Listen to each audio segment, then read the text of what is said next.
Hey, what's up, everybody? Doing this live video, dealing with a little sports talk here. You see the team on my hat, so you know who I represent. But I'm gonna do a little live sports talk. I'm gonna just deal with the MJ LeBron debate, football that's going on today, and just a little talking about the NBA that's getting ready to start. First, I'm gonna deal with the football of today. Finally, they're gonna be able to play the game between the Pittsburgh Steelers and the Baltimore Ravens. Excuse me, because there was an outbreak of corona.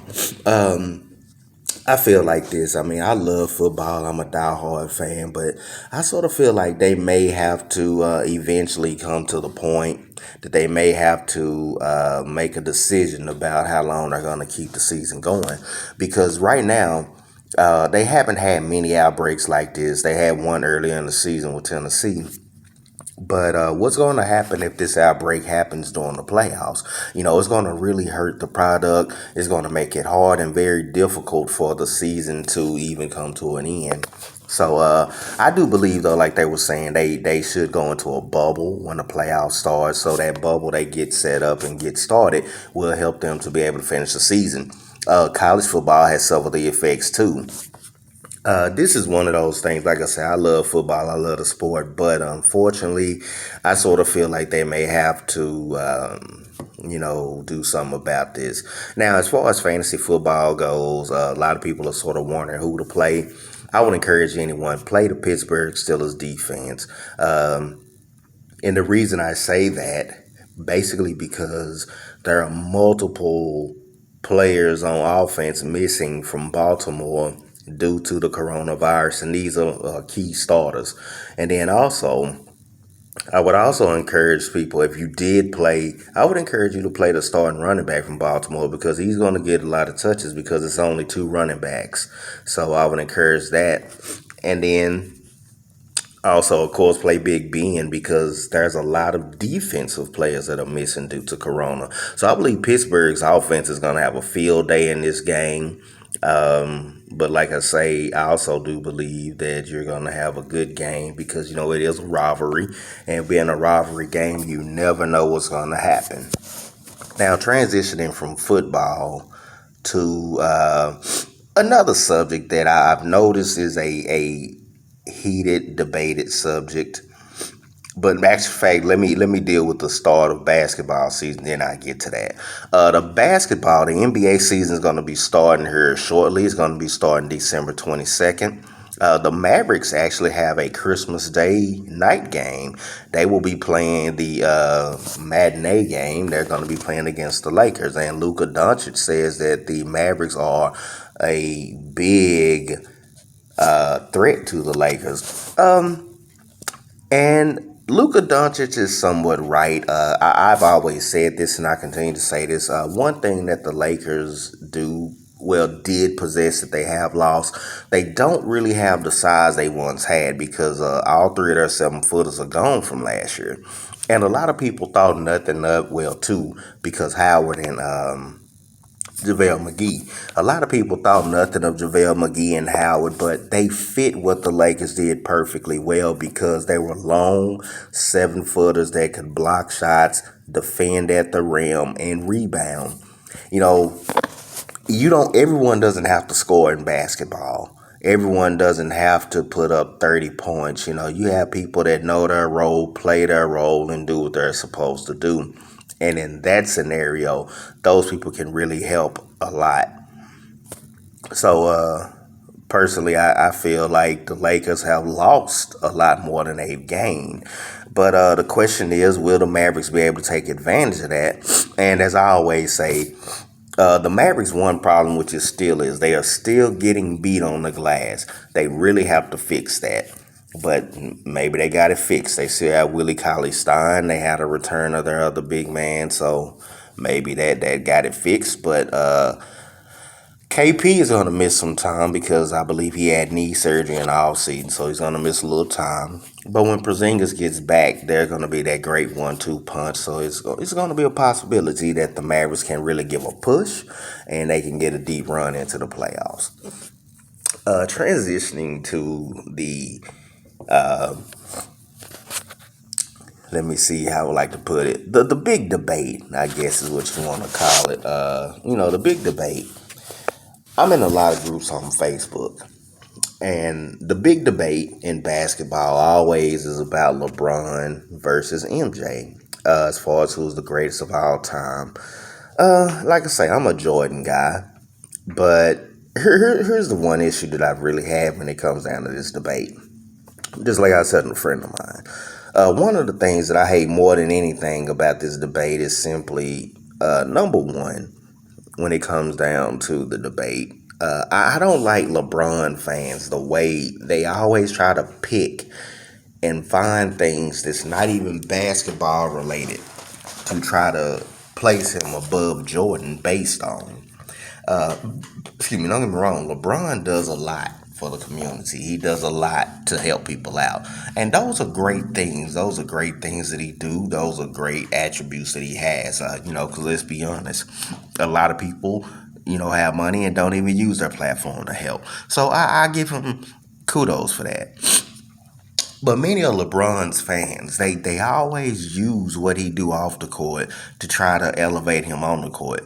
And then when they do use the stats on the court, and don't get me wrong, you don't knock LeBron for having longevity, but some of the stats that LeBron has, I mean, it took him X amount of years to catch Jordan. For example, Jordan, he really played 13 years. They say 15, but technically, as far as like 4 years that he actually played, it was really 13. Because when you add that year and a half, well, really he played about 12 because he played 9 years, 84 to 93. He took a year and a half off, then, he came back. But they counted that in 95 as a season, but that wasn't a full season. And then 96, 97, 98. So he really played like 12 years. And then when you take the fact that his second year he broke his foot and missed 63 games. So, long story short, they never go into the numbers because, truth be told, when you think about the number of games Jordan missed due to injury, and then you also factor in the number of games he missed due to retirement, excuse me, and then you also factor in the number of games that LeBron has on him based on the fact LeBron went straight to the NBA from high school. That alone is a good 500-600 games. All of those extra games, and LeBron just passed him in scoring in year 16. So really let that soak in. 500 more games, year 16. And then people, they try to talk about how LeBron has took less shots. I mean, let's be honest. When you get 3-foot layups and dunks all the time, of course you're going to take less shots. And then also, he has shot more threes. So understand, shooting more threes and hitting more threes, of course you're going to score more points. Because if I took 20 jump shots, well, like, let me put it like, if I took 20 layups and another guy takes 20 threes, that's automatically 20 more points than me because my layups are 2 points, his threes are 3 points. So each layup I make, that's a total of, I'm just doing it by 2, but that's 40 points for me. That's 40 for me. I make 20 layups, that's 40. But you make 20 threes, that's 60. That's automatically 20 more points. So, and it's like they don't do the math at all. And then, not only that, like I say, the biggest thing is this. There's many situations in which the debate is pushed, and LeBron fans always try to say he's the GOAT because of this and that. And like I say, like it was a post and they were talking about LeBron versus Jordan, and what they were saying, they were talking about the number of people that LeBron eliminated from the playoffs. And they had a long list of people. Now, the funny thing is, and this is what I hate about LeBron fans. Now, when you put up LeBron, saying he did this by himself, it's the greatness of LeBron. But if you put up a stat saying Jordan eliminated these people, now it's a team sport. So is it a team sport? Is it an individual sport? And like I say, that's the thing I don't like with the LeBron fans. They always switch the narrative to fit what they want it to be. And then, outside of that, you then have it was a post. They always try to say the difference in Jordan and LeBron is that Jordan had a great coach, but LeBron didn't. And I say this all the time. I beg to differ because Phil Jackson was a good coach. But notice, Phil Jackson was not quote unquote winning championships until he got to the Bulls and implemented the triangle offense. That offense fit perfectly for the Bulls offense. And then it fit perfect because they had the perfect pieces to run it. Like I say, the offense that LeBron James runs, give him the ball, give him isolation, get pick and rolls, and then just, at the end of the shot clock, either he'll pass or get a layup. That's not good offense. So, but like I said, the debate is really strong as far as who's the GOAT, LeBron or MJ. And like I say, I've always said Jordan based on the things I've seen, based on the things I've known. And like I say, I don't say that LeBron isn't a great player.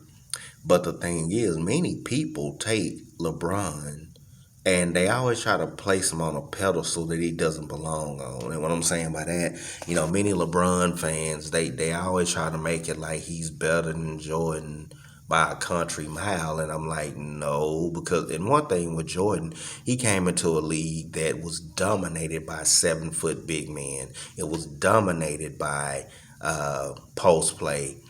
And he ended up taking that league by storm, and a smaller guard took over a league that was ran by big men. And I mean, and not only did Jordan score, but he scored and he played defense. I mean, one year he averaged like 35 a game and won Defensive Player of the Year. That's both sides of the ball. LeBron has never won Defensive Player of the Year, and he's never been. I think he may have been first team all defense once. Jordan was first team all defense 10 times. And the thing is, when you put those numbers out there and you put that there, LeBron fans get very angry. They get mad, but I'm like, now it's funny. When it's in LeBron's favor, numbers don't lie. But when it's in Jordan's favor, it's because it was a soft era. I mean, come on, are you serious? But, as I've always said, that's the big debate that people have between Jordan and MJ. Like I say, I'm a Jordan and LeBron. I'm an MJ guy, so I picked the side of Jordan. But I just really wish people would just be able to respect greatness. They're both great. Give them their credit. And as far as trying to say who's the greatest of all time, I've always said this. That's a personal opinion. Like to me, my favorite running back of all time is Fred Taylor. A lot of people don't think he's the best, but I do. That's my personal opinion. So I always tell people the greatest of all time is a personal opinion, and it depends on what you're looking at. Because like people, they say Tom Brady is the greatest quarterback, but if you want to be technical, you could always say that was Joe Montana, because let's be honest, Montana is 4-0 in the Super Bowl. Although Brady's went more times, but Montana's 4-0. He has no blemish on his record, but Brady's 6-4. And then also you want to look at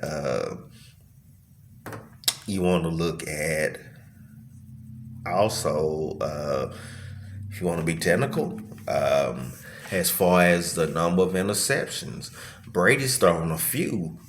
Montana never threw an interception in the Super Bowl. So, it depends on what you look at. It depends on what you like. But I've always been one of the persuasion. Excuse me. I've always been one of the persuasion that the greatest of all time is a personal opinion factor. Like I say, one of my favorite centers of all time was David Robinson. David Robinson, 7 feet, 235, can run the floor, dribble, pass, shoot. He could do whatever you wanted. He was a unicorn. He was way before his time. So was Patrick Ewing. So you know, two solid 7 foot big men that were solid contributors to the NBA as a whole.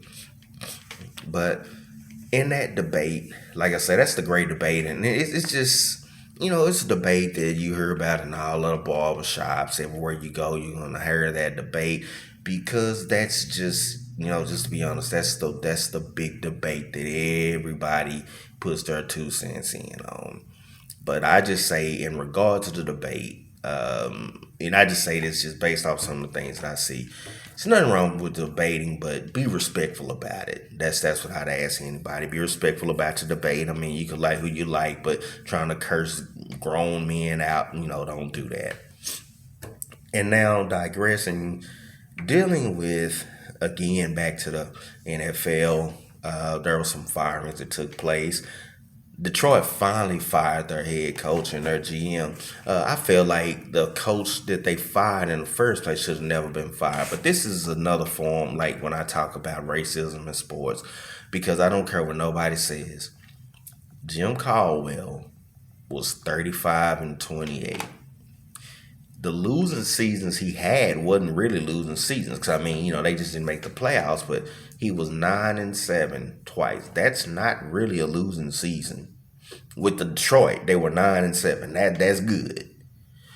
And they fired him after 4 years. They brought in Matt Patricia, and this is one thing that I say that people gotta understand when it comes down to sports. Like, this is something I noticed with a lot of these coach hirings. Just because they come from a certain tree does not mean they're going to have the same results as the coach's tree they came from. Yeah, we understand the saying the apple doesn't fall too far from the tree. That's true, but in coaching, you got to be careful of what you do, because Matt Patricia, I can already tell you, he came in with that attitude because he came from the Belichick tree. He came in with the attitude that he was going to be able to, pretty much people was going to respect him and listen to him because of who he was. And he came in for a rude awakening. Many people said he was an unlikable coach. They didn't like working with him. They didn't like the way he talked to the players. Excuse me. So with that being said, in a lot of cases, I believe that was why many of the results were what they were in Detroit. And with my Jaguars, we finally fired David Caldwell. But I'll be perfectly honest, I don't really know what to say, because I understand why they fired David Caldwell, the general manager. But in the same breath, you really got to ask yourself, what is firing a general manager really going to do if you're not going to do something different to get things in place? Because like I placed a picture on my Facebook the other day, and I was angry because, I mean, when I look at that picture, I look at all of that talent that we had. Everybody on that picture is gone except for one player. One. That whole picture, all of those defensive stars are gone. And this is why we, and I understand fully when you blow up a team and start over, but whoever the next GM is, and this, and I'm saying this for sports in general, you have to have a plan when you come in and get started. You cannot come in and just be doing whatever you feel like, just fiddling around, fumbling around, and just taking guesses. As a football GM, basketball GM, you have to have a goal, you have to have a plan, and you have to stick to it. I never really knew what direction we was going in. I mean, we picked Blake Bortles, and we had like 3 or 4 different offensive coordinators in his first 5 years. I mean, I don't care who you are, nobody's going to look good with 3 or 4 different offensive coordinators. And you could change the coordinator all day long. I don't care who you change. I don't care what you do. If you change the coordinator but don't change what you're doing, you're going to get the same results. I mean, for example, I might call different plays, but if we're still doing the same thing, it doesn't matter who's calling the plays. And then, we really have to fix that offensive line. We have some road graders that are good run blockers, but we really need to do some on that line, because like they've been talking about our right guard situation forever, but we haven't, what we have to do, quit trying to pick these low grade second round linemen. And don't get me wrong, second round isn't saying they're bad, but quit trying to pick these dominant or rough linemen and pick somebody that you know can play, that you know is good. Like, for example, look at Notre Dame. Notre Dame churns out offensive linemen. Pick from Notre Dame. Pick from Wisconsin. Pick from Michigan. Pick from these Big Ten schools, because if you know you want to run the football and you know that you're drafting someone that do that type of blocking scheme, pick someone that already fits it. Don't pick somebody that you have to mold them into. Pick what already fits what you do, and then you build it together. But I mean, constantly, and then like I say, the problem with Jacksonville, we have constantly had good players that, unfortunately, a lot of cases we've signed some bad contracts. We have constantly signed bad contracts, and in signing these bad contracts, we constantly find ourselves in 2 to 3 years, if we haven't won, we blowing everything up. Man, be patient. 2 to 3 years. I mean, because let's just be honest. We was in the AFC Championship game January of 2018. Look at us now, finna to be January of 2021. We don't even look like the same team. We haven't came close to the 10-win season in the last 3 seasons. You have to know what you're doing. You have to know what direction you're going in, and you have to stick to the plan. But I was just dealing with those things. And let me digress, because I get very angry when I think about my Jaguars, because this is sickening. But let me digress. I was just coming at y'all, giving y'all a little sports talk. Anything you like to know about, hit me up, and I'll come on and I'll deal with it. Matter of fact, before I close, the baseball player, Justin, I forgot his name, but he actually wasn't, they say he's not going to be in trouble for celebrating without a mask. I say this, the masking up is very important, but also we just need to be careful outside of what we're doing, because many people are being infected by corona, not because of not wearing a mask, but in a lot of cases, well, let me say this, a lot of cases when you're home around your people, most people probably do not wear a mask, and when they don't do that,